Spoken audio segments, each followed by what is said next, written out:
On today's episode, when a friend or family member ignores your advice and buys something cheap instead. Ouch! How to get your Google TV to turn on to your device of choice instead of the Google TV home screen, and why are so many people complaining that they're paying for 4K and Atmos on Netflix, but it seems like they're not getting it. Welcome back to the show, everyone. I'm the Caleb that I think you should just ask. If you have a question for me, please email it to askcaleb@CalebRated.com, and we'll see if your question gets picked to be answered on the show. We're gonna start with someone who signed off as Beardy, who writes, "Hi Caleb, I recently purchased a TCL QM7K per your recommendations, and I absolutely love the TV.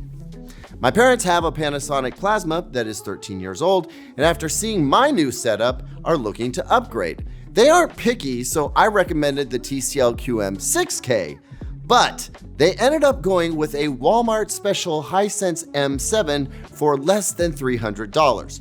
Do you think they made the right choice, or should they swap for the QM6K or something similar for less than $500? Okay, first off, Beardy, my guy, can we just recognize that at some point, any of us who are considered a trusted advisor for anything electronics die a little inside when our advice is just ignored, especially when it's because a good deal was seen at a store and all that advice was just tossed out the window when the price tag made all the decisions. It's tough out here. Anyway, to answer your question, Beardly, it really depends on how much your folks notice about the picture quality. You did say they're not picky, but how not picky are they?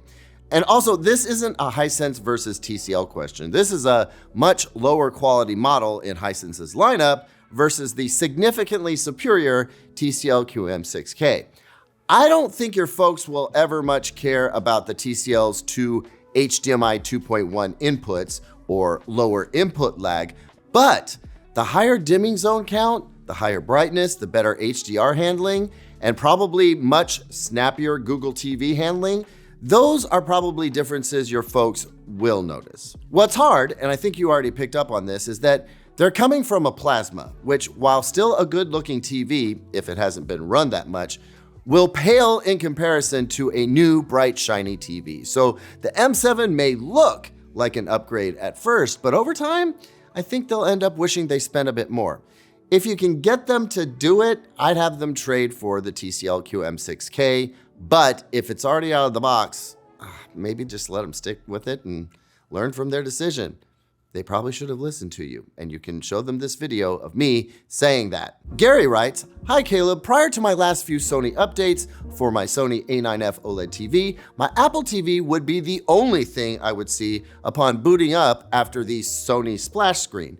Since the last few upgrades, my TV now goes straight to the Sony Smart Guide, think maybe Google TV home screen, sometimes taking up to 30 seconds until it finally transitions to the Apple TV, as if to say, wouldn't you really rather stay here? To which the answer is, of course, no. Is there a way to stop the Sony Smart Guide? I have turned off every switch I found in setup that could cause the issue, but nothing has helped." Okay, so the answer to this might help anyone who has a Google TV and had the same thing happen to them, because sometimes this happens with TV updates. They all handle Google TV in a different way, and sometimes your settings get a little messed up in the process. Not the ones that matter, like your picture quality, but usually little ones that are hiding in the background.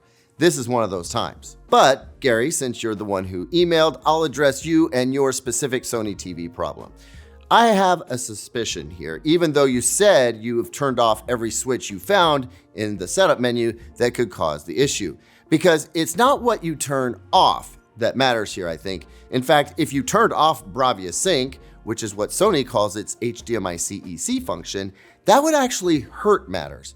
But since the Apple TV is eventually popping up, that means that the HDMI handshake is maybe taking longer than usual. And because the TV doesn't have a yes selected for either going to the last used input or specifically going to, say, HDMI 2 or whatever you have your Apple TV plugged into, then the TV wouldn't execute that kind of command, and you're not seeing the Apple TV until the Apple TV says via CEC. Switch to me, dear TV. Now, I'm not sure how this is going to work on your Sony because it's probably running an older version of Sony's version of Google TV. But for most folks out there, what you want to do is go to the full setting menu, not the quick settings. So press the settings cog in the upper right of the Google TV home screen, and then click all settings. That's another cog icon that should be next to your Google TV profile. Mine's a picture of me, of course. Then you want to go down to System, then Power and Energy. In fact, no matter how your Google TV is laid out, it should be under Power and Energy. And that is where you will find Power On behavior. This is what lets you choose between Google TV home screen and last used input. You need last used input, and so long as the input for the Apple TV that you have was the last used input, well then you should be seeing your Apple TV immediately upon powering on your TV instead of the Google's home screen. There is one caveat to this though. If your TV is telling the Apple TV to turn itself off, it might be a while till you see that Apple TV boot up screen anyway. But at least you won't see the Google TV home screen before you see the Apple pop-up. Now, as I said earlier, most Google TVs have this option. So if you're sick of seeing Google TV instead of your Roku or Shield TV or Apple TV or whatever external device you want to see, this is how you fix it. Some TVs will even let you specify which HDMI input you want it opening to. Now, on this next one, I'm probably not going to be able to help the viewer fix their problem, at least this time, but it's a great example of something I think many of you might be experiencing or at some point noticing, and I want to help you understand the kind of information I need to hear from you in order to answer your questions or at least be a little more helpful. So Ashwin writes, "Hi Caleb, over the past 2 to 3 weeks, I've noticed something strange on Netflix. Movies and series that one would expect to be in 4K aren't. The same applies for spatial audio. One such example is the movie Dune. I'm pretty sure this was available in 4K previously. I'm on the Netflix premium tier for 4K and spatial audio, Netflix spatial audio. The quality of current 4K titles also seems to be lower. I must admit that I feel a little cheated as I'm paying a hefty price for premium features, or maybe this is all just in my head." Well, first off, Ashwin, I doubt it's all in your head. I think something has happened, but without knowing a lot more, it's hard to help you. The first question I would ask is, where do you live? What country are you in? What region? The second question I would ask is, are you using an external streaming box or are you using the app built into your TV for Netflix? The third question I would ask is, did anything change recently? Did you move a device? Did you put a new appliance in the house? Did you move your router? Was there a storm recently? Are you using Wi-Fi or Ethernet? Most folks use Wi-Fi, but I have to ask. Now, the cause of all this, it could be any number of things. But if you use an external streaming box, the first thing you should do is unplug everything from power, or in the UK, Europe, from the mains, and let it all sit unpowered for about 5 minutes. Then you plug it all back in, with the TV being the last thing that you plug back in. I would also do the same thing at the same time with your Wi-Fi router and modem if you have separate components there. And by the way, warn the family or roommates you're gonna do this. Lord knows what you could be interrupting, and you don't want someone coming at you for ruining whatever it was they were doing. See if that helps. I know the whole unplugging things and plugging them back in sounds like rote sort of technical advice. Everybody knows that, right? But in your particular case, it could help fix a handshake issue over HDMI. Otherwise, without knowing more, it's really hard to say what's going on. What I can tell you is that different regions lose 4K and Atmos audio availability on a title-by-title basis, depending on licensing rights, the terms and conditions on carriage deals, all sorts of stuff.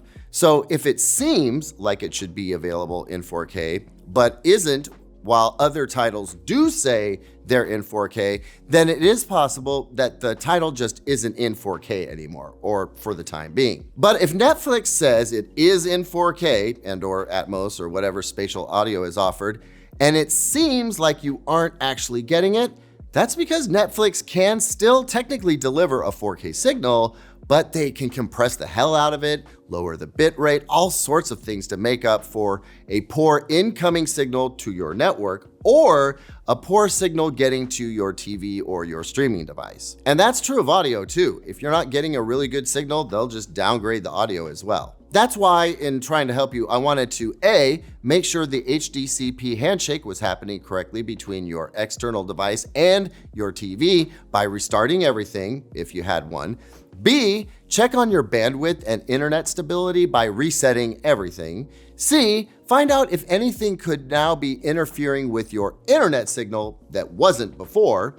D, find out where you live to see if there's a list of titles that will stay on the service but lose their 4K option. And I'm sure I could think of an E, but I think you get the picture. Folks, this is a problem I think a lot of you could be experiencing. So I picked this question because I want to get to the bottom of it, but I will need more info from you. I know y'all worry that I might skip an email if it looks too long, but honestly, I'd rather have too much info than not enough. I may have said the opposite at one point, but no, really. Give me as much info as you possibly can. And with that, guys, I'm a little behind on TV reviews right now. I finished the TCL M8L, that's coming out soon, and I'm on to the Hisense UR9. It's pretty great, but I have a secret TV that just got here and I have to jump all over that. Then what I think may be the best OLED TV to date arrives along with its little brother. And then another super secret, perhaps the most anticipated TV of the year, should be coming through. So I need to catch up is the bottom line. But I'm excited to be back next week to answer as many questions as I can. Remember, send your questions via email, not a comment in the comment section of a video or a DM to my Instagram or a DM to my Facebook page that I almost never check, or on X. Please email it to askcaleb@CalebRated.com. And if you're a member, put member in the subject line, please. Members get priority, maybe not for this show, but I do try to answer member questions as a rule. Thanks so much for watching, everyone. Please do what you can to help spread the word about this show and this channel. Like, subscribe, leave a comment about what you like and what you'd like to see changed. I'll see you on the next one, and until then, take care of yourself. Canada Dry. Wish I had a Red Bull up in this motherfucker.